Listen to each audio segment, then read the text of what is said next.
Hi, and welcome to the CFO Connect Summit. And thank you for joining us on the session of Building a Modern High-Performing Team.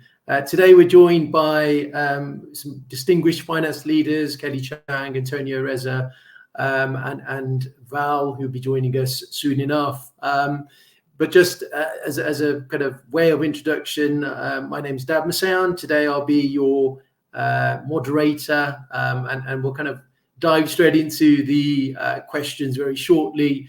Of course, you want to hear from the panelists, not me so much so. But just a big thank you for all the attendees that have come along today. I think there's international presence here, and there's a lot of there's a lot of people from the US, from UK, Europe, and across the globe. So thank you for attending, and good afternoon or good morning.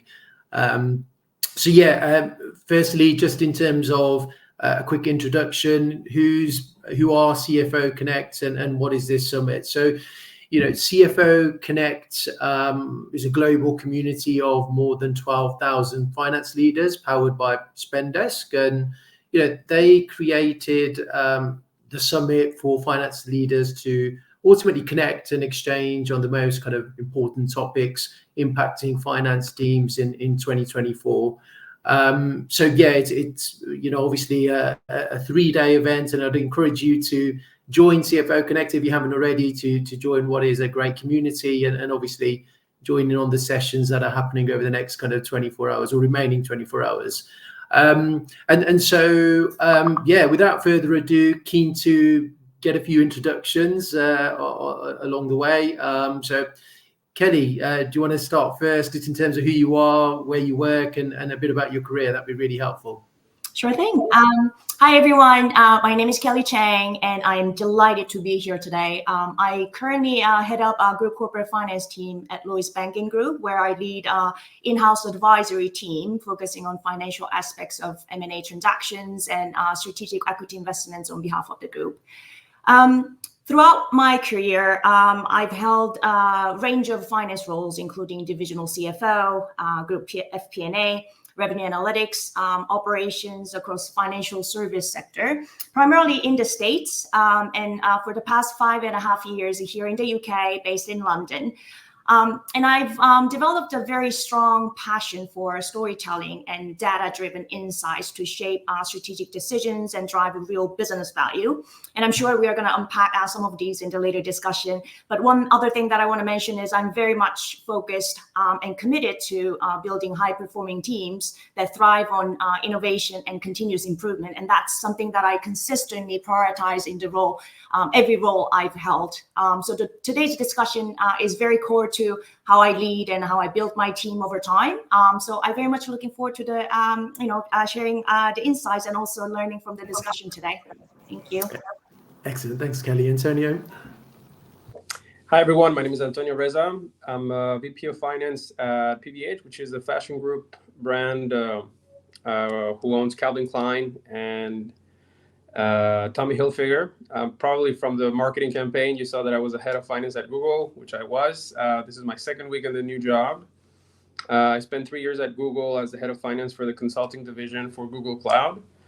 And before that, I was a commercial finance leader for Microsoft, helping them scale their Azure cloud business. And prior to that, I spent about a decade at GE in different finance capacities, and very excited to be here. Happy to answer any questions that you may have about building, high-performing teams, since I've led multiple teams, some bigger, some smaller, but happy to get on with the discussion. Excellent. Thanks, Antonio. Well, what a packed load of experience. So obviously keen to hear from you guys very, very soon. Just a few housekeeping rules. You'll notice there's a Q&A tab on your screen. Please ask away any questions. I will tap into that channel probably at the end of our own kind of discussion, which will last around 15 to 20 minutes, and then we'll take audience questions in the kind of final 20 minutes. So I'd encourage you to participate as much as you can. Just as a kind of disclaimer, the views and the opinions that you hear today are from the panelists versus representing their company. So without further ado, keen to get straight into the questions. So it's Kelly, first question to you. The finance function has obviously evolved in kind of the last few years. How has that evolved, and kind of what skills do you see, or new skills do you see appearing that are vitally important for finance professionals to have now versus maybe a few years ago? Sure. I mean, the role of finance has evolved, I would say, dramatically. I mean, during the time that I, first got into the industry, and now, if I, reflect. So I think we need a blend of technical, digital, and soft skills to stay relevant and competitive, right? So first is financial acumen, which remains fundamental, but the ability to work with data analytics tools and new technology is really important. And alongside this, understanding and working with the automation and AI-driven tools, allowing the teams to kind of streamline the process and create capacity for more strategic and value-added work is really important, I think. And when it comes to soft skills, strategic thinking and communication skills are really vital, because finance team is not really seen as number crunchers anymore, right? We are expected to actively contribute to the business strategy and connecting the financial insights into the broader organizational roles, right? And last point that I'm going to add is, in my view, this is the most important aspect, and this will allow you to actually equip with some of the skills that I just mentioned, and that's the mindset of continuous learning and adaptability, right? The tools, the technology, and expectation in finance will keep evolving, right? And likely very faster pace. So those who stay curious and keep learning, embrace the changes, will thrive, in my point of view. Yeah, so technology and adaptability are key there. And do you see, Kelly, a bit of resistance from certain types of individual when it comes to technology? I mean, I myself haven't always embraced technology, but I find, the kind of younger generation a lot more agile when it comes to systems and, AI, let's say. How do you bridge that gap, and are you seeing that yourself? Yeah, absolutely. One of the biggest challenges is, of course, overcoming the resistance to change, right? I mean, people often feel very comfortable and even complacent with traditional roles. So introducing new tools or digital responsibilities can create reluctance, right? But to tackle this, I do emphasize on clear communication on why these changes are necessary, how these are aligned with the broader strategy, within the organization, and how they benefit both business and the individual team members, right? And another aspect is basically balancing the day-to-day delivery with the learning curve that comes with the adopting new tools or technology. I mean, that's certainly another challenge. And I guess one of the favorite tools that I use to tackle this aspect is introducing 90-day sprints, 90-day plan, where we break down learnings into a smaller and manageable task, and each task is tackled and rigorously measured, and we celebrate small wins along the way as well, right? And this approach really helps us to stay focused on the progress without, overwhelming the team. Great. Antonio, you worked at Google for many years. I'm sure technology was at the forefront of everything they did. So, would you agree with kind of Kelly there in terms of, embracing technology is one of the key things in the modern finance function? I think so. I definitely think that technology is going to open doors for doing better things in the business, right? Streamlining operations. And what does that mean, right? If you think about something very manual, a task that takes you hours, right, from clearing balances, an SAP or something like that, that eventually we're going to have these you can say like AI agents are going to do it for you. Or on the supply chain side, there's going to be supply chain finance side, right? You're going to have loading the cost or booking the cost into projects or things like that done automatically. So I think it's definitely something important. I personally at Google had to learn SQL to actually retrieve data. So we didn't have like a particular set of tools that, like a Hyperion Essbase or things like that, where you retrieve data. Google has a mindset of like everyone is kind of like a coder. So I think Amazon as well, but you have to learn a little bit of SQL so that you understand databases, right? So you understand the language of the infrastructure that's, behind an Excel file of how do you actually build a table, how do you relate databases, things like that. So it's not just the tool itself, but actually learning how to think in that, systems architecture type of mindset. I think that's more important than anything.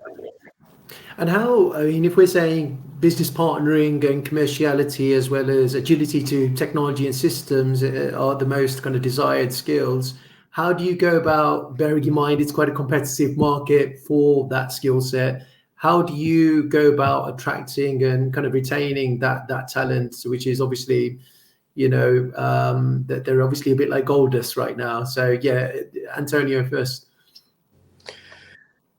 I think you have to separate all those skills.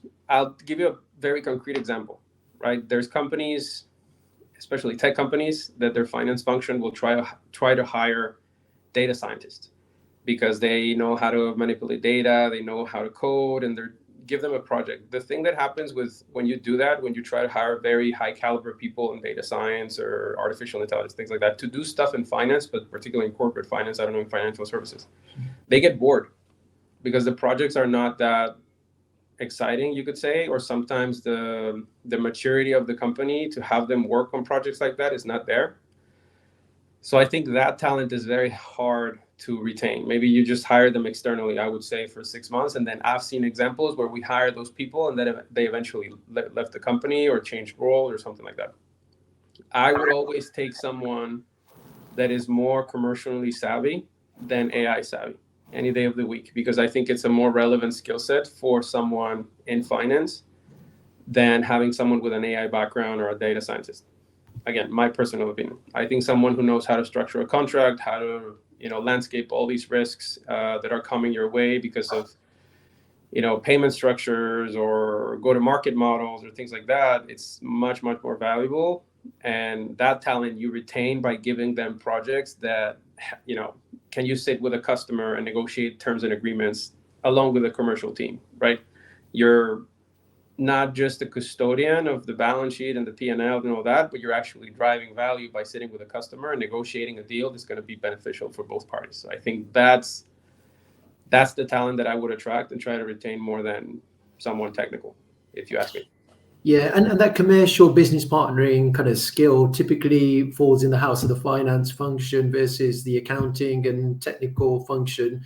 Would you say that controller function is becoming a lot more commercial as well in terms of the people that are running that and they're having to become more involved in the business, let's say, and try and kind of move the numbers, in terms of, growth and certain other metrics, would you say, Antonio?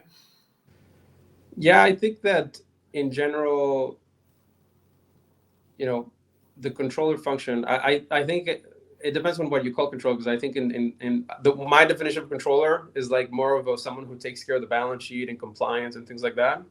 I know that in some countries, like here in Amsterdam, for example, control, or in France, controller means more like the FP&A guy. So depends on who you're talking to. But let's say that even for both, I would say they have to have some sort of understanding of how the business makes money, right?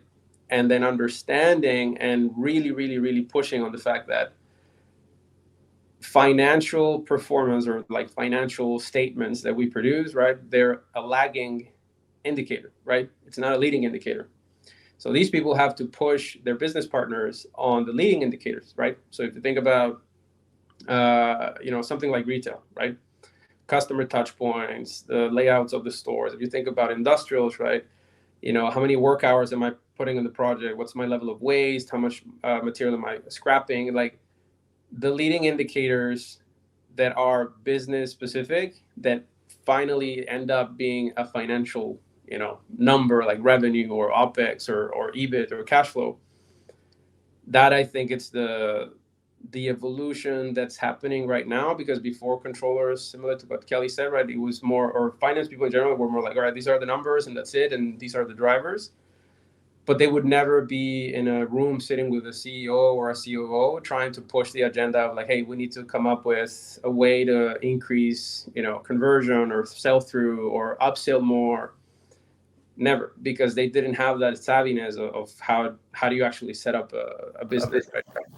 Yeah, and Kelly, how would you say you think a company can foster that culture of creativity and innovation? Obviously, what we do is we work with startups in terms of placing finance leaders with startups, and obviously innovation there is quite apparent, but within a more mature business, you could argue that at the times things can become sterile. So how do you install that, say, culture of innovation and creativity so that finance talent is retained, but also performing at the best of their ability, let's say? Sure. I mean, innovation requires intentional effort, in my view. It doesn't just happen by accident. And I think cultivating test and learn environment, right, where an experiment is encouraged, and maybe talking about the mistakes, unpacking those, and talking about the learning is the way to go, in my view. So to facilitate this, kind of like having a regular feedback loop is really important, and I've kind of established that in every team I've led, right? So basically, we meet once or twice a month and discuss key challenges, brainstorm bold ideas. So what does North Star look like? What are the problems that we are having now, and explore new tools and processes. That doesn't mean that we are going to implement every single idea, right? But it kind of like helps that constant idea generation mode, and this session creates a safe space for us to openly discuss problem statements, and then utilizing that as a catalyst for improvements, right? And in that space, I think autonomy is really key. So I give my team ownership of their projects, and that naturally fosters innovation, because when people feel empowered to do the work, or in control of their work, they're more likely to bring forward some of the creative ideas. Yeah, great thoughts there. And Antonio, in agreement there in terms of how you can foster that, say, innovation and creativity? Some valid points Kelly makes in terms of empowerment and giving people the autonomy to obviously flourish, which in my opinion has worked across a number of firms that we've assisted as well. Yeah, I think +1. I mean, I don't know if any company could do that, but at Google, we had this 20% project where people could spend time learning something different about the business or about a tool. So I think, that should be highly encouraged for people to spend time there. And there's a question that's come in related to, I suppose, talent. Obviously we talked about technology and kind of how that's important in terms of new skill. AI being the buzzword has been for the last couple of years. How would you evaluate a candidate for potential AI skills? Is there or kind of understanding or knowledge of, is there a particular kind of, if it is such a paramount skill to have in the finance function, how do you go about testing for that in potential candidates, would you say? Antonio? I think it's too early to worry about that, if you ask me, because even at Google or at Microsoft, there was a lot of experiments with AI that, there was barely the setup of a finance AI team and try to figure out how can we apply AI into our business. That journey started with education first. So imagine if the most advanced company in AI, like Google, that has DeepMind and all these people, are barely starting, right? I doubt that any industrial company out there will actually think about an AI skill. So I wouldn't I wouldn't say that that's like a deal breaker or something people should be worrying about now.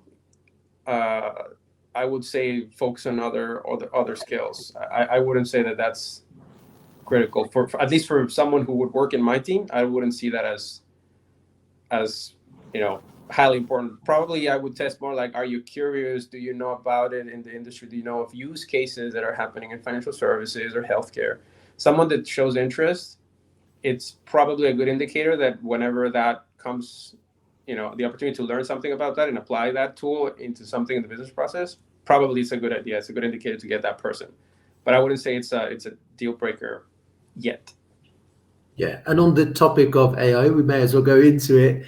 What role do you think, Kelly, AI has in building that, I suppose, modern kind of high-performing finance team?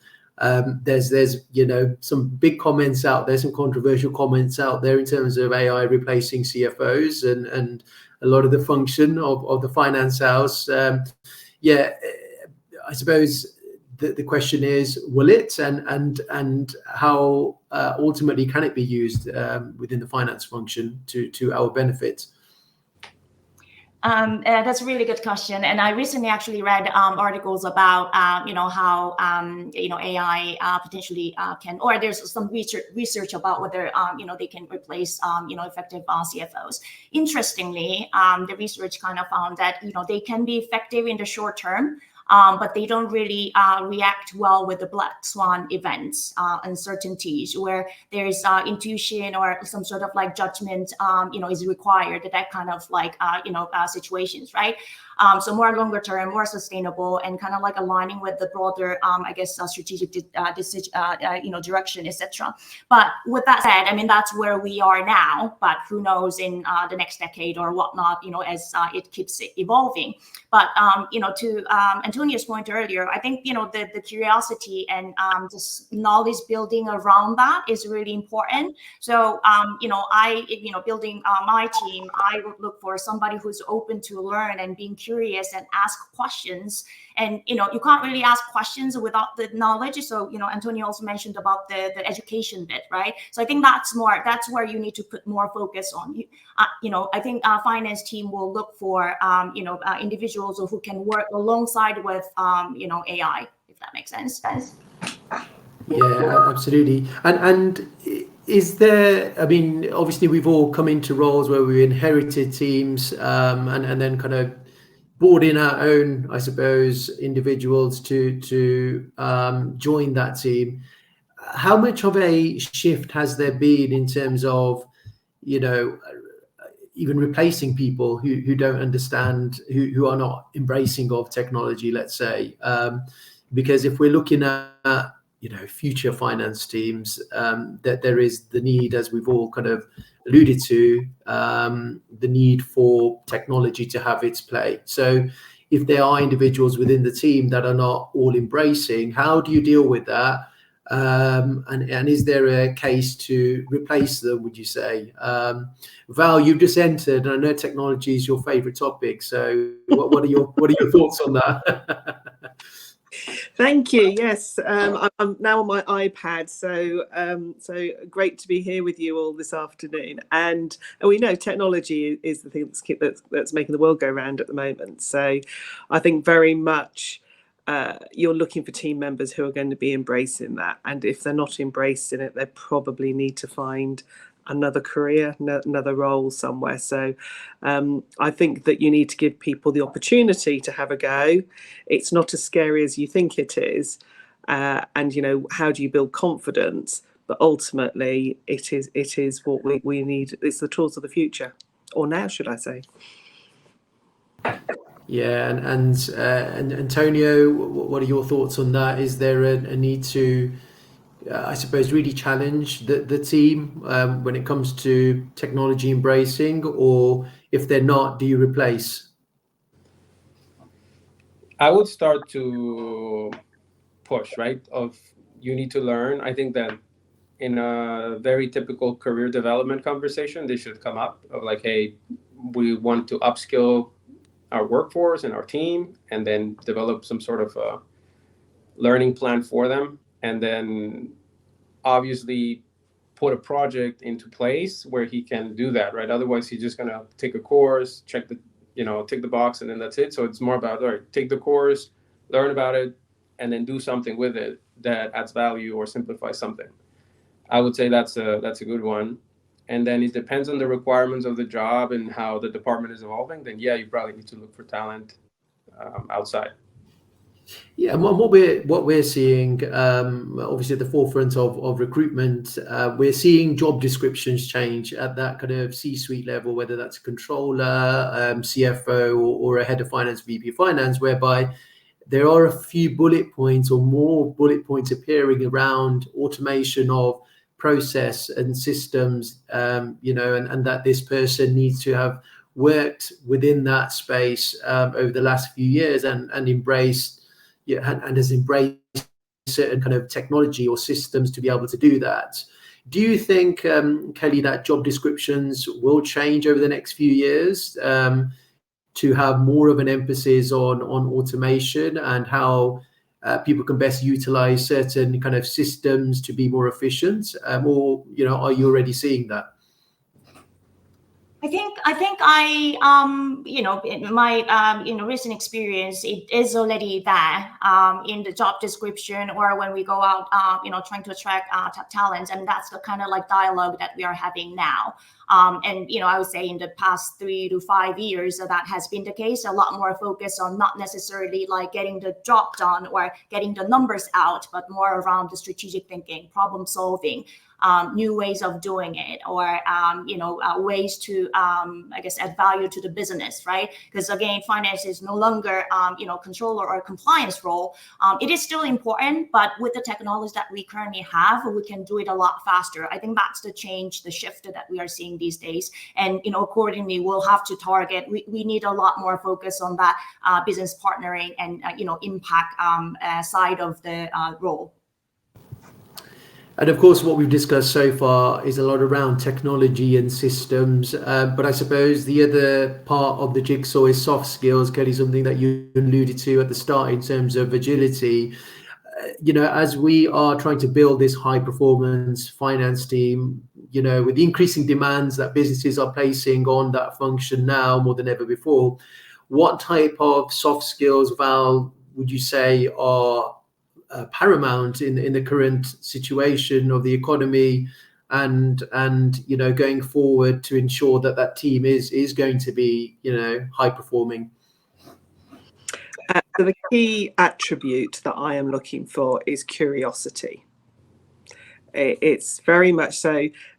Just going back to the piece around the technology, whether or not it needs to be on the job spec or the job advert. There's a piece for me, it's already implied. And so for me, it's the curiosity piece, which says I'm going to go out and find out what's the best tool for this to happen. And building on Kelly's point, it is that, it's the business partnering, etc. But it isn't just I'm going to create a load of reports or give you a piece of analysis and tell you what it means. It's the curiosity to take it to that next step and really start to build your network across the company, which then builds better advice that you're giving your colleagues. So curiosity is my number one. How would you test for that, Val, that interview? Is there any particular techniques or questions that you would kind of qualify them with to get to know their curiosity, or is it just a gut instinct of what they're like in person? I think again it comes back to those good, it's behaviours. What have you gone out there to do? What have you taken yourself out your comfort zone so that you've gone and explored something? So whether that be you've taken on a new hobby, you've gone to a new country, you've explored something different, and therefore you bring that excitement back. And I think when people talk about those things, that they will have that passion and excitement, and that's the piece that goes, you're going to go off and find something else for me that might be a bit different. You're going to bring it back to the team and see what difference that's going to make.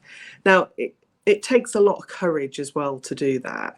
So really I think you're asking questions about how people have gone outside the day job, basically. That's what I'm looking for. Yeah, great. And Antonio, curiosity is that key when it comes to your team and the individuals that are part of that team? And is there any other particular traits that you think are really important from a personality perspective? I mean, honestly, I think for me the most important is someone who's well structured, and because I think curiosity. So I agree. I'm not disagreeing. I feel like sometimes job descriptions can be very abstract, right? So when you say someone, hey, be curious, be a business partner, like what exactly does that mean, right? And I think that when you ask questions like a type of like hypothetical questions, or sorry, not behavioral questions, right? They're like, tell me about a time that you did X, Y, Z. Like, it can sound rehearsed, or they could have seen it from a cookie cutter template. I like to ask things more on the spot, like business case type of interview, where I'm like, hypothetically speaking, if you have, drop in sales, but then your costs are flat, why and what happens? And tell me how would you solve for that? So someone who can have a structure and tell you how they would go about it, and then someone who's very good at answering and very creative and very curious about asking you follow-up questions of like, okay, so tell me, if sales are decreasing, I would assume in the whole company, a division, a region, a product. And then they say, okay, costs are flat. Is it because we have a competitive advantage on, we don't have competitive, so, like very follow-up questions. I take that as curiosity, but it's on the spot, it's actionable, and it's concrete, rather than me relying on a story or a job description or a story that he tells me. So I think that I look for that more live. Like I would say someone who's very well prepared, and you can tell that someone has experience doing that because he can answer that, and from his toolbox he can actually answer questions on the fly. I think I like that approach better, and I would say anybody who can do that and prove it to me in an interview, I will always go and recommend that person to be hired in my team. Yeah, some great techniques there. And Kelly, anything to add to your kind of agility comment earlier, and in agreement with some of the things that Val and Antonio said by way of curiosity and so on? Yeah, absolutely. I think we are kind of like, looking at it a bit of different angle, but talking about the same thing. And I'm going to just add one piece there. So, for me, it is about like, telling compelling stories, right? So storytelling. We talked about it, earlier. It's not about crunching numbers. It's not about the presenting numbers, but like, you need to be able to see trends, anticipate future challenges, and managing and, mitigating some of the risk proactively, right? And, more importantly, you need to put those insights into narratives that are compelling enough, that is resonate with, C-suite leadership or, whoever you're business partnering with, right? So that, storytelling cannot come without curiosity and without well-structured approach, right? So I would just add that point.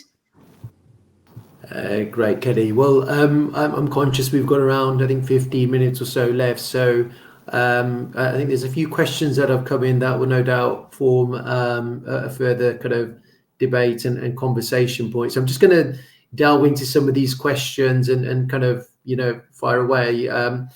This question that's coming from Scott, he poses the question of, for a company that is rapidly growing, what's your advice to balancing budgets, cost centers, and growth?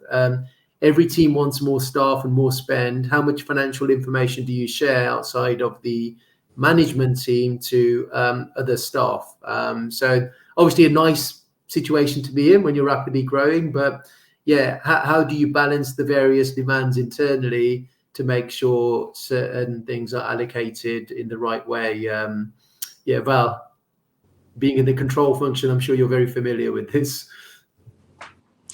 So I've tended to go into teams which are a bit more underperforming, under pressure. But I think it would be in a similar sort of situation. When you're growing, there's a lot of demands. And I kind of just have this rule of three. And I agree with my management team. What are the three things we're going to focus on this next quarter? So, and we basically therefore give permission to the team to say no to other things. But you're very clear on what the three are. And I, as the functional leader, will be sharing that across the stakeholder group. So we're really clear on this is what we're going to deliver and this is why we're delivering it. particularly in a growth situation, it's very easy to keep throwing people at it, but it's always coming back to what is the value add at the end of this. And so that's why I think it's been very focused, and keeps my rule of 3. Be my advice. Yeah, and therefore being clear and concise, and bringing certain stakeholders back to the ultimate aim of the department or company, which makes sense. Antonio, any thoughts there? I guess I would say, if in the case that it's rapidly growing, right, to be very specific, I think I would focus anything that improves the product would be where I would focus most of the spend, because by making the product better, right, you're going to make the customers want to buy the product, therefore you'll keep growing, and then you'll worry about the other type of spend or saving costs, whatever, later. But if you're growing and you have a proof of concept, you want to keep doing that, every capital allocation decision should be on making the product better, I would think. Awesome. Thanks, Antonio. Kelly, I'm going to ask you a different question. That's coming from Michelle. She's kind of mentioned here, how do you ensure that the finance team is adequately resourced to provide the insights and value add to the business when costs are under scrutiny and the finance team is considered, in inverted commas, too expensive? Sure. I often describe my role as a finance professional as constant prioritization and reassessment of the prioritization. And I think when it comes to the resource allocation, it is the same thing. We'll have to, assess, whether it's biggest impact or the highest urgency or whatnot. But at the same time, you kind of need to have a courage over comfort. Rather than make an easy decision now, you'll have to look more longer term and see whether there's a benefit in the, more strategically, right? So hopefully that answers the question. Yeah, great. Val, anything to add to that?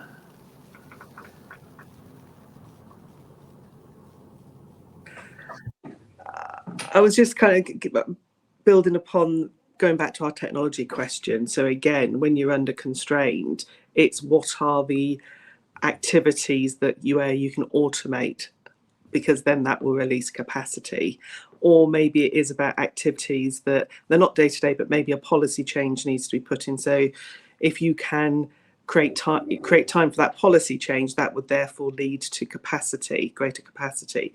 So it is about, and I think Kelly's absolutely right. I mean, most of the day I'm spending prioritizing, and it's that good old urgent and important, but actually it's all about activities, giving enough time to activities which are going to release capacity in the future.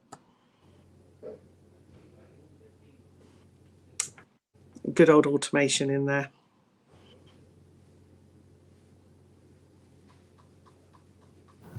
Absolutely. And just a further question that's come from an anonymous person.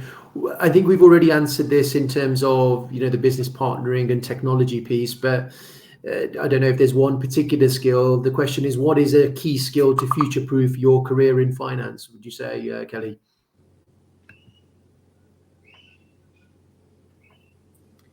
I think we touched on this, earlier. It's not necessarily about one skill that I can recommend. It's more about bring yourself up to speed and being aware what's going on in the market. What are the new tools? And because it's not just about taking on new technology or tools as it emerges. It's about identifying the right tool at the right time. But you kind of need to flex your muscle to identify and understand what whether that brings value to your team or to your organization, rather than just knowing what it is. So I'd say the curiosity and knowledge building around what's going on in the market. Yeah, great. And And Antonio, it could be a question for yourself that's coming from Pierre. For the finance ops part, how do you ensure good cross-team collaboration when it comes to reconciliation of ARR? So in brackets, make sure your numbers are the same between sales numbers and what you have in the bank account. So yeah, I suppose it's a case of business partnering and how you build that relationship. But any thoughts there? I would say you probably need to spend a good time with the finance operations people to make sure that the processes work well, right? So like there's a solid, because if that breaks apart, then you're not going to get any intelligence, you're not going to get any automation, like it's not going to work. So all the process like invoice to cash and order like order procurement, all that type of stuff, like it needs to be solid. So I think that you need to understand first, how does it work? How do you follow a transaction from the start to the beginning? And then once you do that, then you kind of speak the language of those guys, and then you can start collaborating with them, like, hey, how do we reduce the aging of receivables, for example, or how do we reconcile a bank account, or how do we reduce the number of bank accounts that we have open? How do we implement cash pool? How do we implement bank guarantees? I don't know.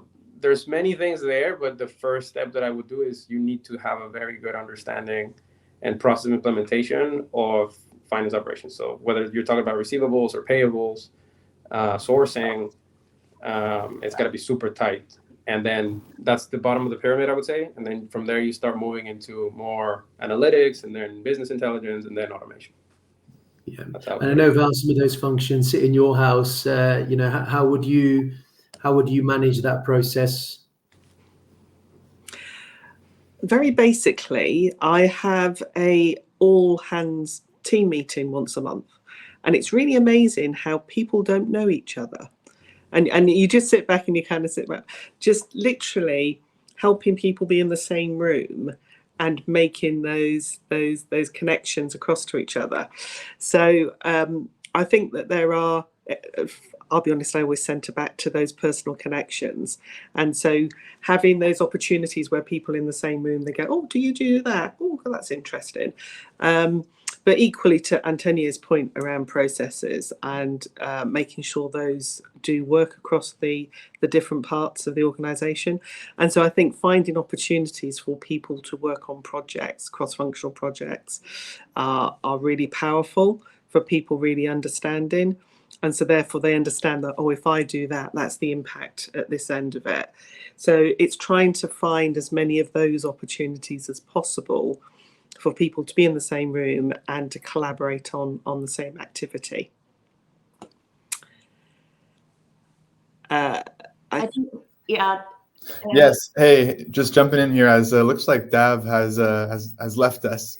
He might have had issues. Oh, here he is coming back. So we'll let him take over again. Hey, Dav, welcome back. I think just the system crashed there slightly. My apologies. I think there's a bit of a storm happening here, which isn't helping. But appreciate the comments there, Val. And there's I was saying to the guys earlier, Val, how business partnering has become more of a feature across all functions, not just within finance, where it naturally sits, but within the control function as well.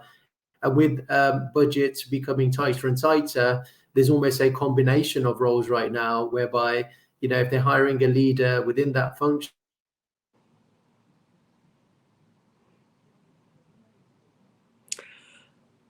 Okay, so I think Dav's going to be talking about actually you're going to need the good old traditional skills of being a compliance person. I think some of this is the conversation earlier about finance has certainly moved light years since I first qualified. And so certainly whichever function, whichever part of finance you're in, you really do need to be getting out to the business. You can't sit behind your desk anymore, behind your spreadsheets. Kelly, what's your thoughts? I think you're on mute, Kelly. Sorry. I was going to actually add on to your earlier point around having all staff team meeting, right? So similar to that, in terms of like some of the achievements or successes and the lessons learned, within my immediate team, I always create opportunity for the team to go out and talk to the broader audience within the organization, including the key stakeholders, etc. And to some people or many people, I think that can create some it can be uncomfortable, right? But putting your ideas, achievements, and mistakes, learnings out there kind of draws new additional ideas, right? And sometimes critics, and that's an opportunity for you to make your idea more solid. And this kind of like sharing inspires collaboration and drive cross-functional innovation. So getting back to the point, the question, that was just asked, I think that, broader perspective, not just like sitting in the finance team and, being siloed is kind of, the point that I wanted to, come across. Awesome. Agree. Yeah. Right. Yeah. No, I think it's something that doesn't come naturally to all finance professionals, I suppose. And it's kind of getting them out of their comfort zone, right? And I think 10 years ago it was fine to be siloed, and I think that was the accounting and finance function then. But I think what we're seeing is a real big transition, and that high performing finance team is made up of now people that are business partnering and commercial across the piece. And in terms of, when we talked about it before, Val, the kind of value add they bring to the business is their action and contribution really bringing value to the organization. So no, that's great. I'm just also thinking the other side. I mean, we're talking very much what we're wanting. I think younger professionals are wanting that difference as well. I think I'm seeing far more of younger people coming in who are challenging me about, so what difference am I making? Can I go out with this team? Can I go and see this? So it's very much about it. It's that they want to make a difference. And sometimes you get people who are a little bit more quiet, so therefore they just need a bit of confidence building. But I think it's the other side of it as well. I think we kind of talk about what we're demanding, but actually I think they're demanding it of us as well.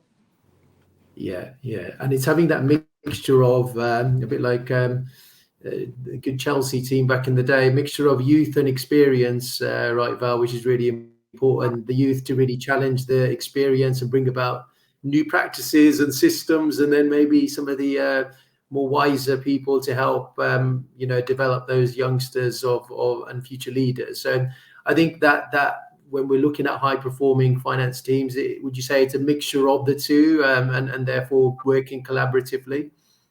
Yeah, although I wouldn't underestimate some of the older generation, as they can be more excited about technology because they've had to work with the ledgers as the old systems, so that they're probably even more excited about the world of possibilities.